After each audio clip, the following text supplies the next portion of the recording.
Hi, Jess. Thank you very much for taking the time to speak to me this evening. How are you getting on? Yeah, good, thank you. It's a bit hectic and busy, but I'm enjoying the campaigning process so far. I can imagine it's quite a stressful week. I'll see if you're still enjoying it come Thursday and Friday. Yeah, good. um, I just thought we'd start off just, the basics. Just who are you, basically? Who are you? What's your goal in life? And no, I'm kidding. Just tell me a little bit about you.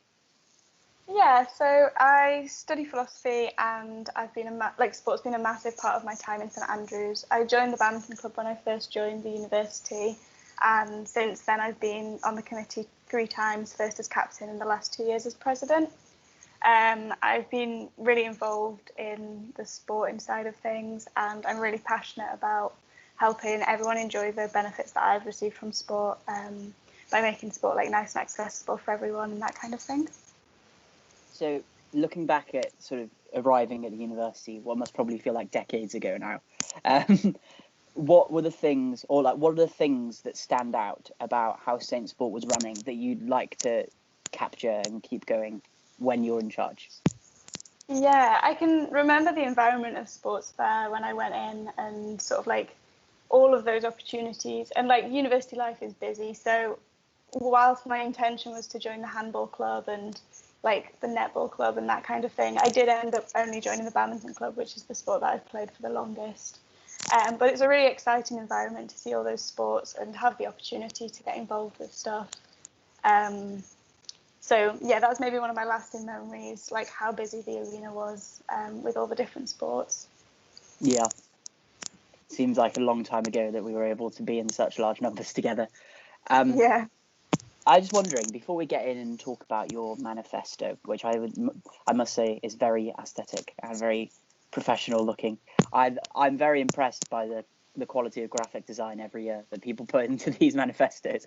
I was just wondering, because I think the AU president is a bit different to the other roles in the sense of it's not actually in the students' union, or it is a bit different. I wondered if you could just tell the people that are watching this, basically, to summarize what is the AU president, what do they do, and perhaps even more importantly, what do they not do, Okay. Well, I think the AU president's main role is to represent student interest in sport, whether that's supporting athletes who are performing at a high level to, continue performing at a high level, or supporting committees to develop and run their clubs, or just in general, making sure that student voices in sport is heard. So sort of to facilitate that, they sit on some boards and run a student exec team. So it's kind of like the AU kind of like the student association president, but just in the domain of sport. If that makes sense. And yeah, so that's what they're responsible for. And in terms of things that they don't do, I think Sophie's done a fantastic job this year, making sure that all sports are heard. And that's definitely something I'd like to continue because it hasn't always felt that way. Okay. And another thing is sort of, I'd love to make everything super transparent, because when you're in the picture, you think you know things and you think they're super clear, but making sure that people who aren't in the picture find them clear as well. I think that's something that I'd really like to focus on. Yeah, I think transparency is very important. It's a recurring theme at this university that people get angry at something or make a decision about something before we actually kind of know what's going on. And I think that's an interesting segue to talk about membership fees at the athletic union. In all of the manifestos this year, there's a lot about, there's this big buzz around restructuring the membership process. I feel that there was quite a discontent amongst students that the membership fee rose, even though most people weren't actually able to access the AU for most of the year. And that was something that was quite shocking to me personally, anyway. And I was wondering, you talk about you'd like to have some provisions to do with this membership restructuring. I just wondered, for you, what would this membership thing ideally look like?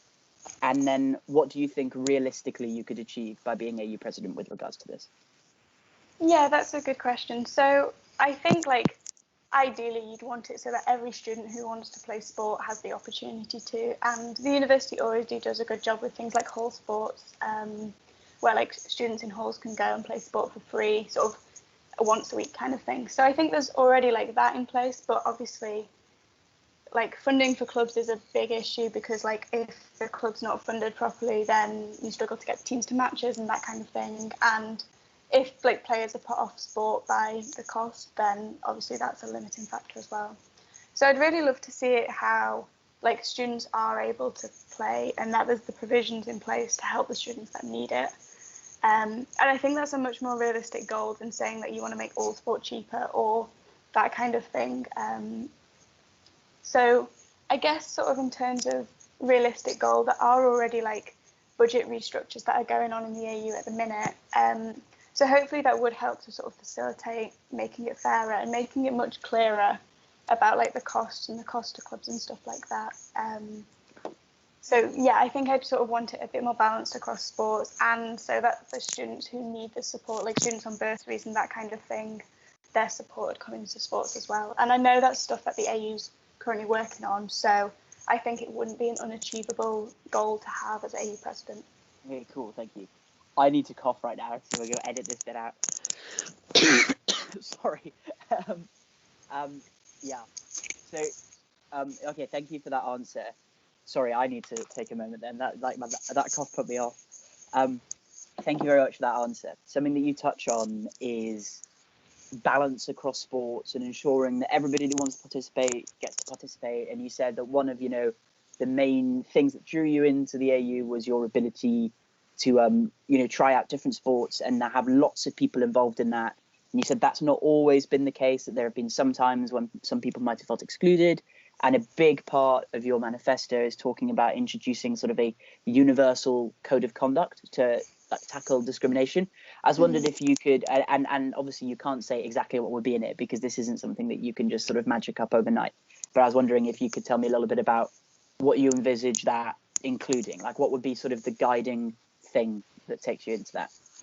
Yeah, of course. I guess like what I would see this being is that every student who signs up for the same sport is also agreeing to the code of conduct, so that they sort of understand the culture that's going to be there in the sport. So that means that if a club sort of finds out that one of their members has sort of acted inappropriately or something, it's not just a case of, oh, this is against our club rules. It's like, this goes against something you signed up for when joining state sport. So that's the idea behind it and the motivation.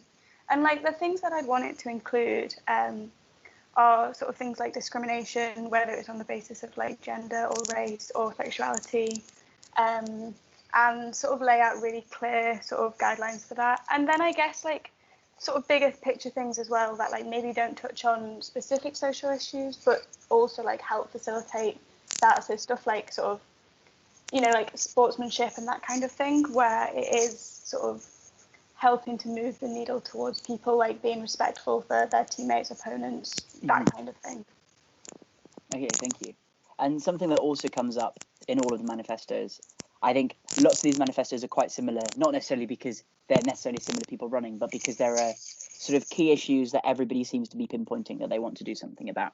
And there seems to be this disjunct between performance sport and non-performance sport. So I'm part of the Shinty Club. We're not exactly elite performance, and we don't really use the performance suite in the gym very often.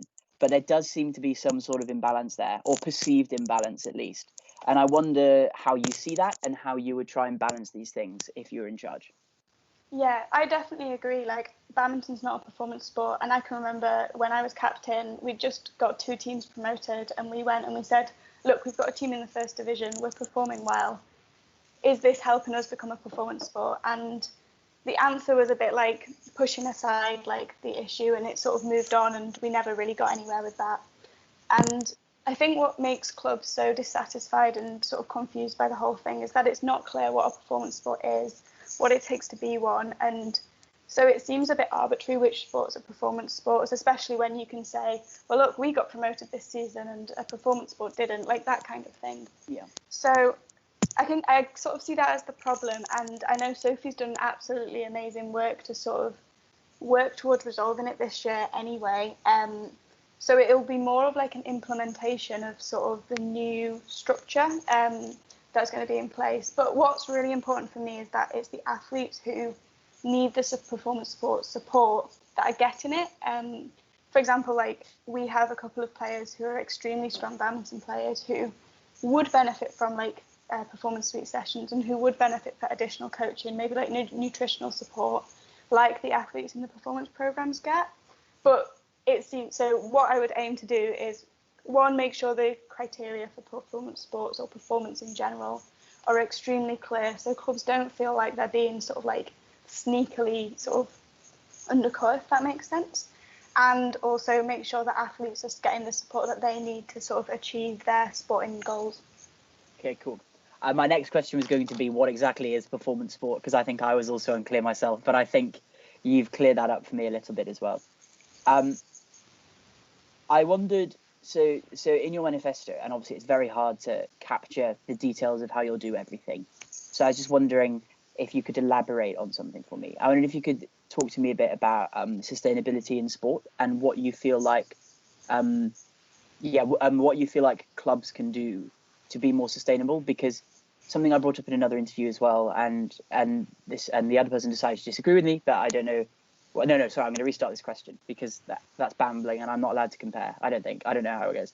Anyway, I'm just going to restart this question and say, so I was reading through your manifesto, and obviously the idea of this interview is just people to get a better idea of what that's all about, and to, hear someone speak and whatever. It's not meant to be trying to rip it to shreds or anything like that. So I was just wondering if you could tell me a little bit about sustainability in sport, because I think there's a perception that growing performance or growing sporting provision might actually be sort of going against sustainability, because if my performance looks like going abroad for coaching, or it looks like in COVID times going to away matches but having to take 5 minibuses instead of one to stay apart, I just wondered how you plan to incorporate the sustainability with sort of the likelihood that COVID's going to put on how sport has to be done. Mm-hmm.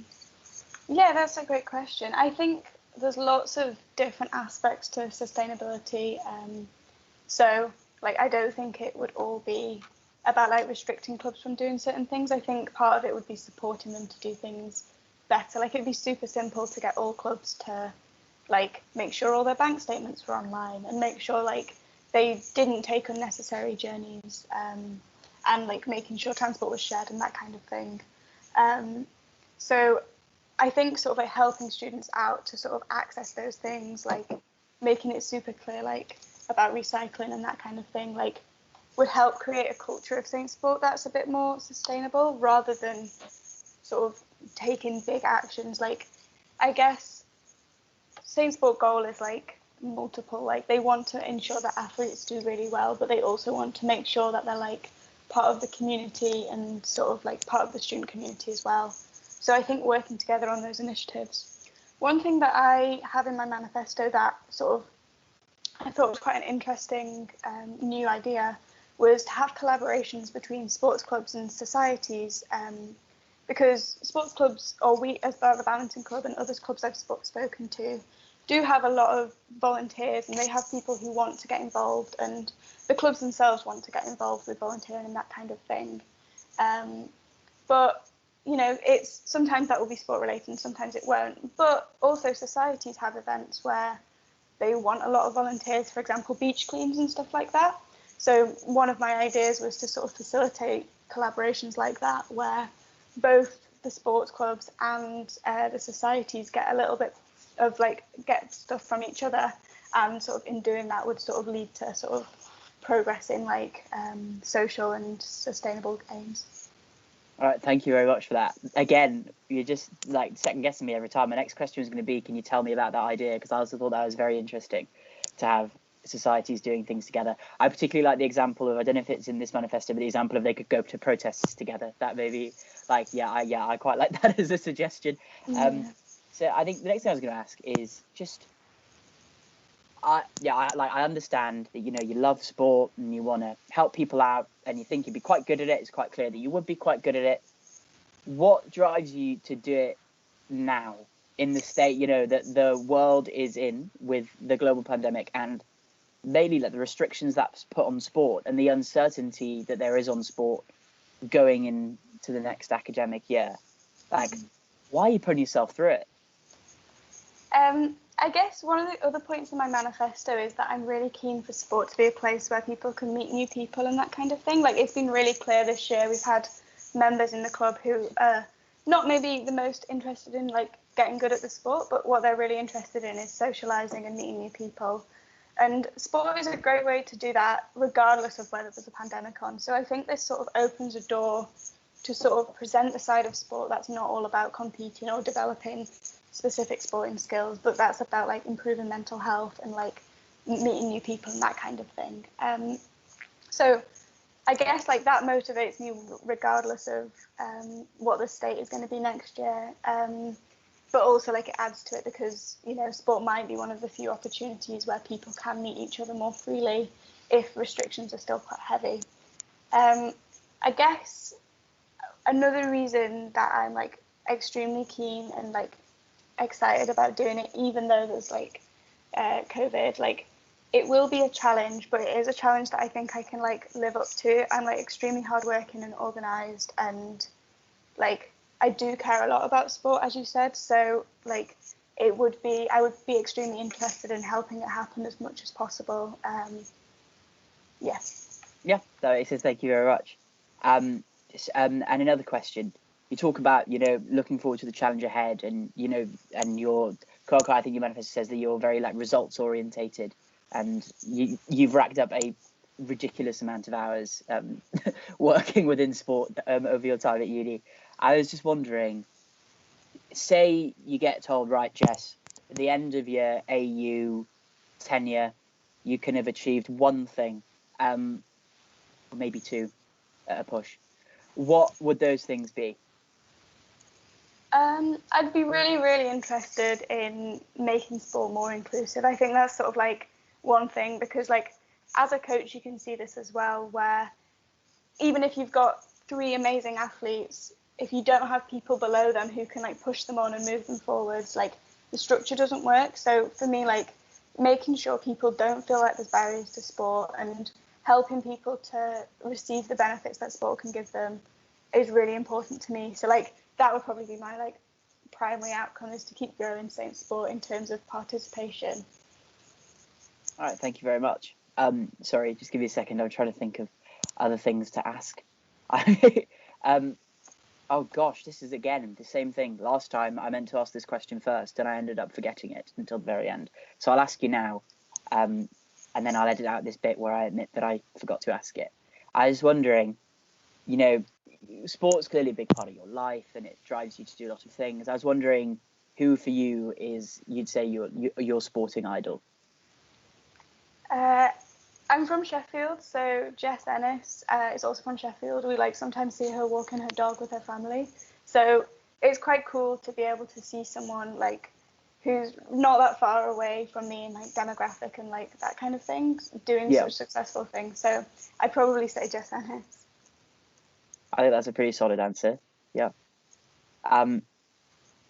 So you also talk about, sorry, this is very disjointed now, I'm realizing, because it's getting to 5:30 and my brain is deciding to stop working. So I'm very sorry. We'll edit this into something that looks a lot more capable on my end. Don't worry about it. You're not going to be disadvantaged because I sort of started losing the plot a bit.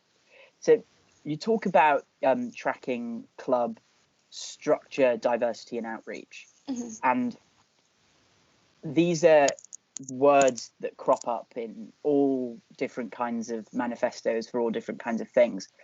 I wonder what that looks like, because if I'm reading that, my immediate concern is, so we're going to force people to, you know, give all these personal details when they sign up for a club, and also like how could you track something like outreach, these sorts of things. So I wondered if you could just elaborate on what you mean by that for me. Yeah, of course. So a couple of years ago, the AU required that you sent in like an end of year report, and the committees would probably like send a nice waffly sentence like page about how great they'd done. And I think it's not very digestible, and probably not many people read them. But I think it's really important to recognise club achievements and also recognise areas where they might need some more support. So what I'd envisage by this is sort of a much more succinct, like to the point version where clubs can sort of represent what they've been up to. When I talk about club structure and diversity and that kind of thing, what I'd sort of envisaged was sort of like, how many sessions do you have for beginners players? How many sessions do you have for intermediate? That kind of thing, where, you know, it's about the club structure. In terms of diversity, like you do get like demographic information on on like some sort of demographics when people sign up to your clubs. So like you've got your gender information sort of already there. So maybe like that would be something to look at that's already there. And then sort of like for outreach, like, some clubs maybe don't do outreach. Some clubs, that's what they prioritize above all else. So that would these were just examples of things, but mainly to get a flair of the club and get an idea of what they're putting their time and effort into and what sort of members they are currently accommodating and what sort of things they might want to work on or get more time for in the future, if that makes sense. Just to give the AU, so like if the AU go into a meeting with a sports club, it's not like, oh, well, tell us what you've been up to for the last year and a half. It's more like great, so I can see from this like clear, nice and sort of easily presented information exactly what you're about and what you care about as a club. And then that will help people to support them from there. Yeah, I do particularly like the simplifying information bit of your manifesto, because I feel like when it feels like sometimes we're either not given any information at all, or we're given far too much information that we have no way of understanding, and that nobody can be bothered to read sort of the 60-70 page document about. And then so I think this like idea of having, the New Saint Sport website and, utilizing social media in kind of a more efficient way, signposting better, are all really good ideas that you have. And whoever wins, hopefully for you, that's you. Hopefully this simplification will take place. You talk a lot as well about, I'm just going to ask you two more quick questions, because I realize that to be fair, I've taken up more of your time because I was late. So I'm very sorry about that. No problem.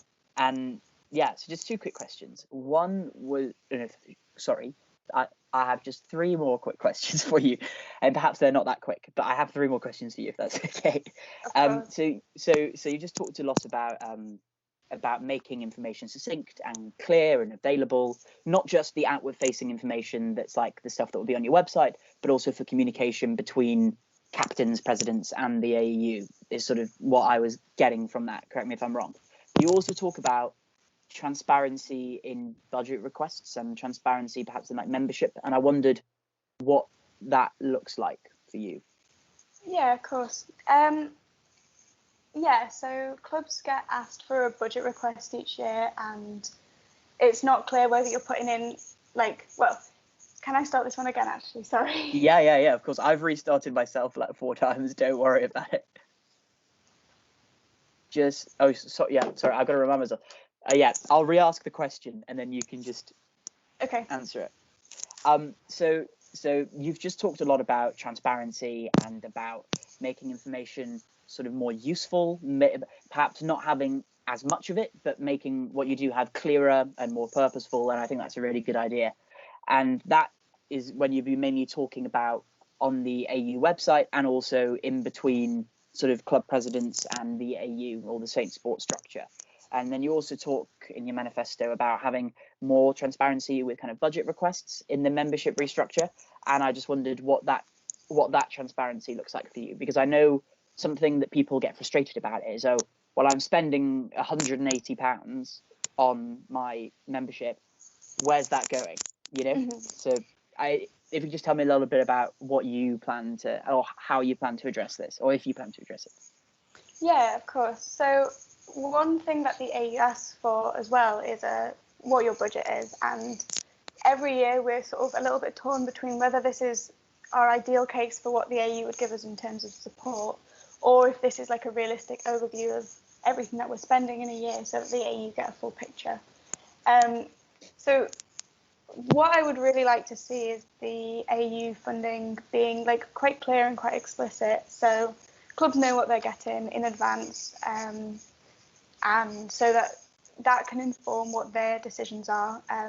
Because if you don't know what your funding is going to be for the next year, it's quite hard to plan whether you're going to do big tournaments. It's quite hard to plan whether you need to run lots of fundraising tournaments.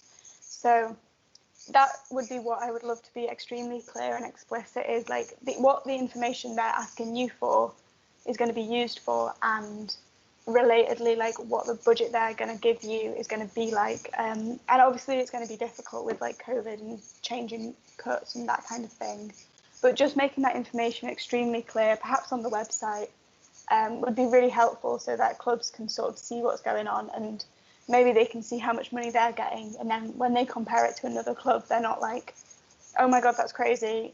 They know where the decisions are coming from. So that's sort of what I'd like to make really clear. In terms of what you said about like club members sort of wanting to know where their membership fees go, I think like it's more of a question of sort of looking at the club's membership fees and working out whether they're like appropriate. I know they've said in the past, like, you know, the club membership should sustain and they should give good quality, good value for money. And I think a lot of clubs do that and a lot of clubs intend to do that. But maybe it's a case of sitting down with someone who's got a bigger view on the picture and can say, oh, look, like, this doesn't seem to add up, or like, this doesn't actually match the quality. But I think in general, like, club committees are working really hard to provide a great service for their members. But of course, they're all volunteers. So I think giving them a little bit extra support would be really important and valuable. Right, thank you very much. And just one last question, because I said 3, but I've forgotten the second one. So I'm just going to ask the third one, if that's all right. Okay.